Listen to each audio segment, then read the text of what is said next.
Hi guys and welcome to another I Love Indies video. Today we're looking at Yaga, a game that first came out on the Epic Games Store about 12 months ago and also launched on Apple Arcade, which is where I first played it.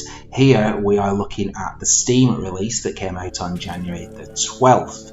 What is Yaga? Yaga is an action RPG with some light roguelite elements, influenced heavily by Slavic folklore, which I really like, and it's produced by Romanian developers. So it is quite unique. You don't come across many games like this. We're going to dive right in.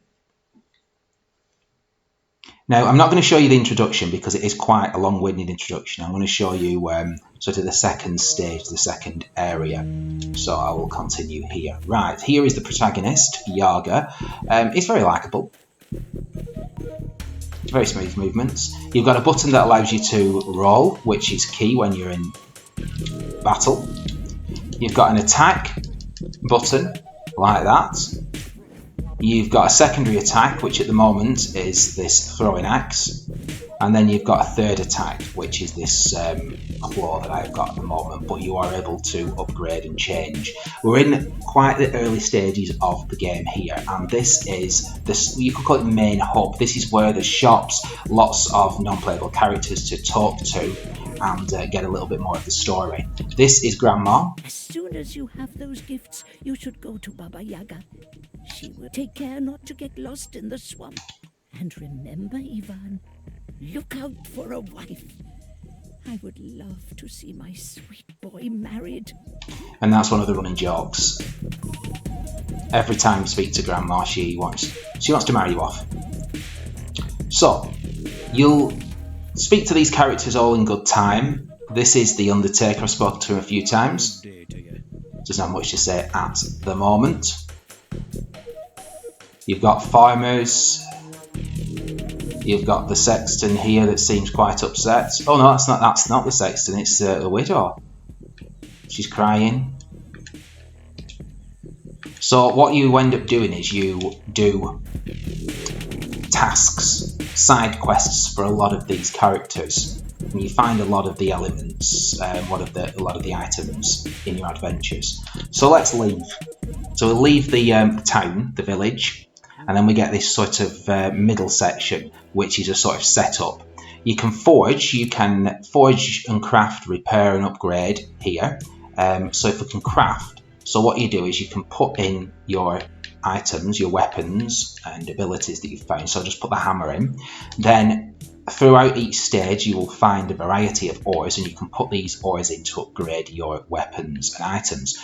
So it gives you a little indication at the bottom what you might get, what the effect might be with this ore. Let's put that in iron ore, right? So it says hurts everything it hits a lot. Then you can put an enhancement in. So there's a real nice crafting element here where you can modify your weapon and make it how you wish. Let's just throw that in, and then you can apply a rune, and I've got 4 so far. A swarm of deadly bees appears when the weapon breaks. So this weapon that I'm crafting now will break. You don't lose your primary weapon, but you will lose the sort of crafted weapon. So I can always revert to the hammer if I need it. Let's just fire that on. Okay, craft the item. It doesn't cost you anything to craft. You just need the items. Okay, bread is central to this story, and you need it for food to keep you going. You can see that I've got a bit of a sort of flame emanating from my axe now, my hammer. There's a raven there you can talk to. Okay, so the arrow is the leave. So we're going to leave and we're going to go to the stage. Where's he going now? So what I like about this, which brings in some of the roguelite elements, is that you can choose your path, so to speak. At the moment I can go to this stage. The great bear is dead, but so is the poor cow. 3 drunkards have gone missing in the woods. Ivan sets out to find them before anything happens. Or I've got some new gifts, so I could go and give those back to the people in the village. I'll go to this stage. So there's always choice, I like that. So let's show you some of the action. This is what you come for. And it's pretty good. It's pretty good from experience. They've improved it quite a bit from the Apple Arcade launch. See where this road takes me. So the graphics are nice. Okay. So we get waves of enemies like this. Many of them are animals. They drop items, food items, ores, things that you can use to craft, things that you need to give people.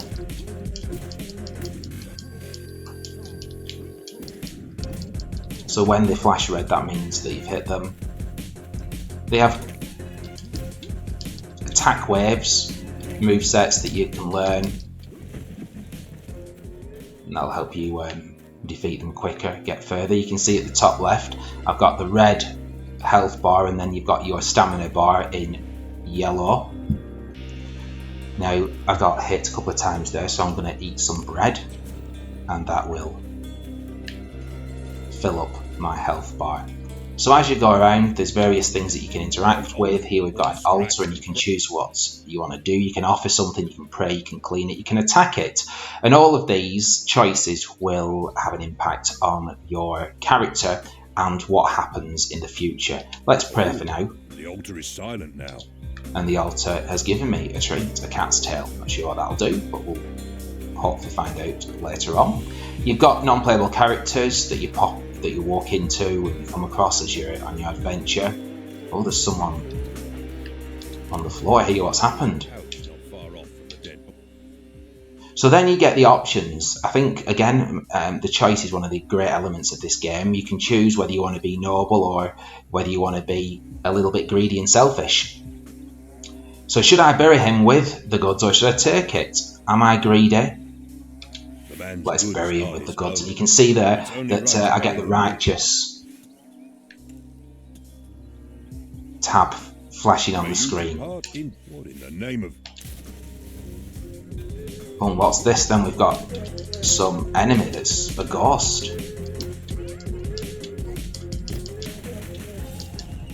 Defeated it and got some corpex. Corpex is the currency where you can buy trinkets, blessings and other things. So again, we can interact with this guy. Should I take it? Go on, I'm going to loot it this time. So there are consequences for all of your actions and the choices that you make. Something went wrong. Pick that up. Oh, and here's another ghost wanting to attack me.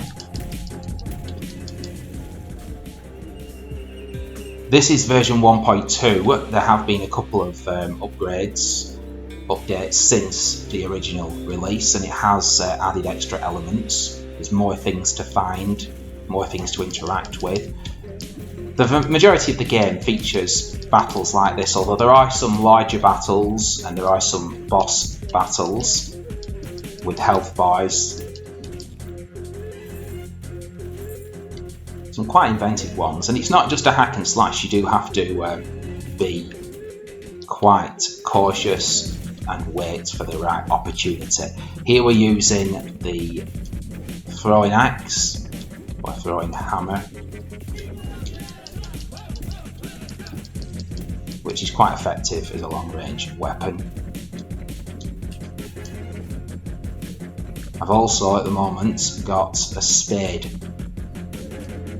equipped, and that allows me to dive underground. Just defeat this guy.